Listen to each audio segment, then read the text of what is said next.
सनातन धर्म की जिस प्रकार सेवा कर रहे हैं वह अद्भुत, अकल्पनीय और सराहनीय है। स्वामी जी के द्वारा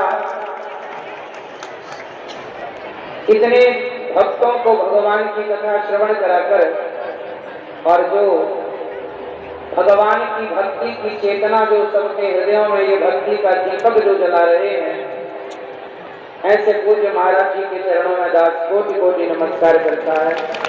और पूज्य महाराज जी की दिव्य वाणी जो उन हजारों लाखों माता बहनों भक्तजनों के हृदय में जिनकी श्रद्धा सो चुकी थी, जिनका भगवत प्रेम और भगवत भक्ति सो चुकी थी, ऐसे भक्तों के हृदयों में भक्ति का दीपक जलाने का कार्य स्वामी जी ने किया है, जो अत्यधिक सराहनीय है। आज ऐसे समाज सेवकों की और ऐसे भक्तों की जरूरत है इस देश को, जहां पग पग में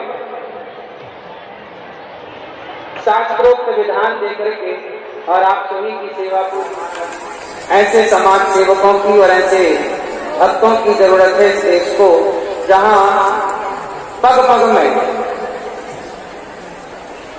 शास्त्रोक्त विधान देकर के और आप सभी की सेवा पूज्य महाराज श्री कर रहे हैं। पूज्य महाराज श्री कुछ वर्ष पहले श्री धाम वृंदावन आए और ये दास को दर्शन करने का परम सौभाग्य मिला। आज स्वामी जी का दर्शन करने का मुझे परम सौभाग्य मिला और श्री धाम वृंदावन की पावन धरा पर स्वामी जी फिर आए, सादर आमंत्रित करने ये दास आया है। आप कितने भाग्यशाली हैं कि भगवान की कथा श्रवण करने के लिए यहाँ आए हैं। आप जानते हैं भगवान की भक्ति क्यों जरूरी है? जैसे शरीर को भोजन और पानी की आवश्यकता होती है, उसी प्रकार हमारे आत्मा को, हमारे मन मंदिर को भगवान की कथा और भगवान की भक्ति की जरूरत होती है। शरीर चार्ज होता है भोजन से, आत्मा चार्ज होती है भगवत चिंतन से, भगवत भक्ति से। और यही भक्ति हम जीव मात्र का कल्याण करती है। बिना भगवत प्रेम, बिना भक्ति के गोस्वामी तुलसीदास जी कह रहे हैं कि बारी मथे ग्रत हो ये वरु सिकता ते वरु तेल, बिनु हरि भजन न भव तरणी, यह सिद्धांत अपेल। बिना भक्ति के शायद बालू का मंथन करने से घी हो जाए, बारी मथे ग्रत होए वरु, शायद पानी का मंथन करने से घी हो जाए, बालू का मंथन करने से तेल हो जाए, होगा नहीं, शायद हो जाए। फिर बिना भक्ति के किसी का कल्याण नहीं होगा, किसी की गति नहीं होगी, यह अटल सत्य है, ऐसा गोस्वामी जी कहते हैं। तो आप सभी को भक्ति की परंपरा से जोड़ने वाले पूज्य महाराज श्री के चरणों में ये दास बारंबार नमस्कार करता है। अभी इंदौर के पावन धरा पर कथा का आयोजन हो रहा है।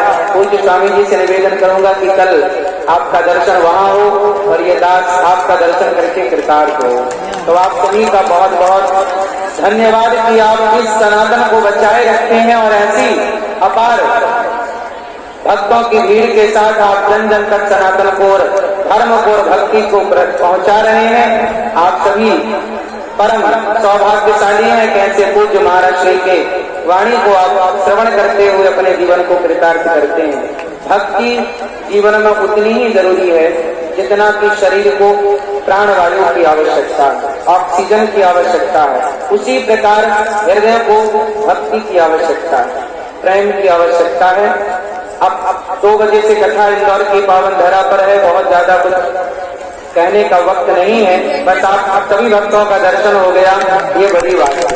आप सभी का दर्शन करने का, पूज्य स्वामी जी के दर्शन करने का अवसर मिला। शिव महापुराण की पावन कथा पूज्य महाराज श्री के वाणी से हम सभी सदा श्रवण करते रहते हैं, जो अमृतमयी और दिव्य हुआ करती है। पूज्य महाराज जी के चरणों में दास कोटि कोटि नमस्कार करता है।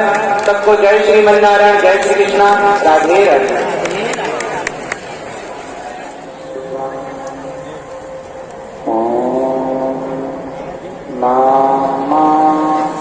शिवाय नमः शिवाय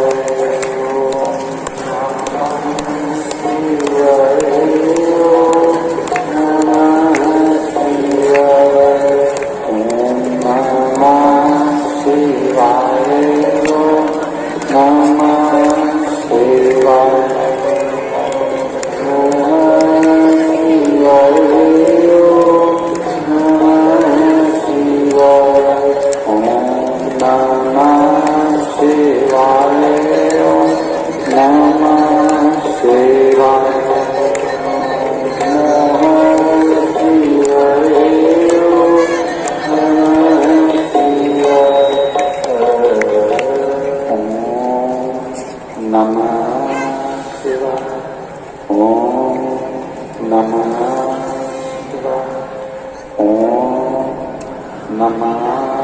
शिवाय।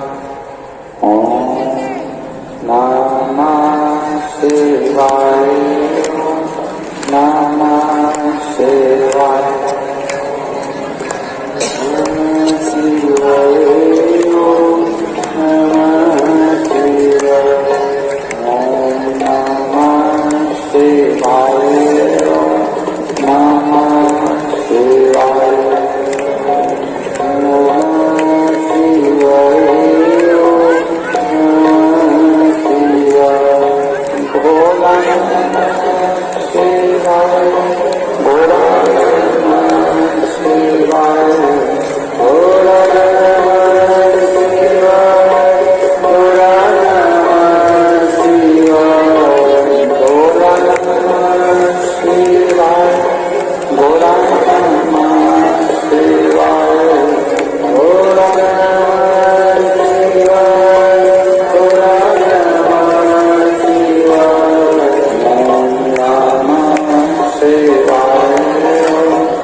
स्नान करके निकले, माँ चित्रा का स्नान कर निकले और जरा सा जल का छींटा भी अगर कहीं कोई कंकर भी पड़ा है उस पर चले गया तो ये समझ लेना कि शुभ का कोई तत्व था जिस पर जल पड़ गया।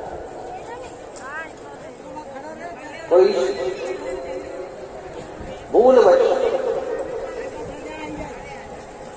कितनी किस्मत लिखा के लाए हो रहे, ये विचार करना, अपनी अपने भाग्य को जरूर सराहना।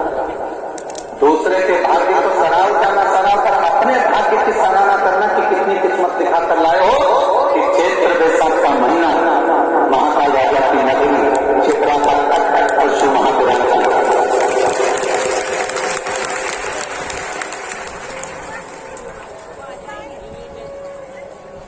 बार बार नहीं मिलना है। उज्जैन वाले ये विचार करें कि ये और मिल जाएगी फिर मिल जाएगी, ये तो उसको सुनना थी तो उसने इशारा कर कर ये कथा करवा ली, ये उसको सुनना था इसलिए उसने इशारा करके बहुत खुश। अब मध्य प्रदेश में 1.5 साल तक केवल 2 कथा है मध्य प्रदेश की। एक कथा होने के बाद एक बेटमा की है मध्य प्रदेश में और एक जबलपुर की है। इसके बाद 1.5 वर्ष या 2 वर्ष के अंदर मध्य प्रदेश में कथाएं नहीं है, सब कथा बाहर है। जहां तक स्मरण 1-1.5 वर्ष के कहीं प्रभु कहीं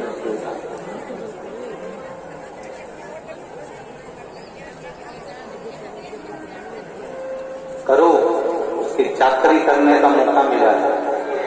12 ज्योतिर्लिंग में दर्शन करने के लिए जाते हैं। क्यों? क्योंकि बैसाख के महीने में अगर जिस पवित्र नदी में हम स्नान करते हैं, जिस नदी के अंदर हम स्नान करते हैं और स्नान कर कर अगर भूल से भी बाहर निकलते हैं और निकलने पर भी अगर हमारे शरीर की एक बूंद भी जमीन पर गिरती है तो वहां जो कंकर रहता है वो शंकर के रूप में पूज्यमान हो जाता है।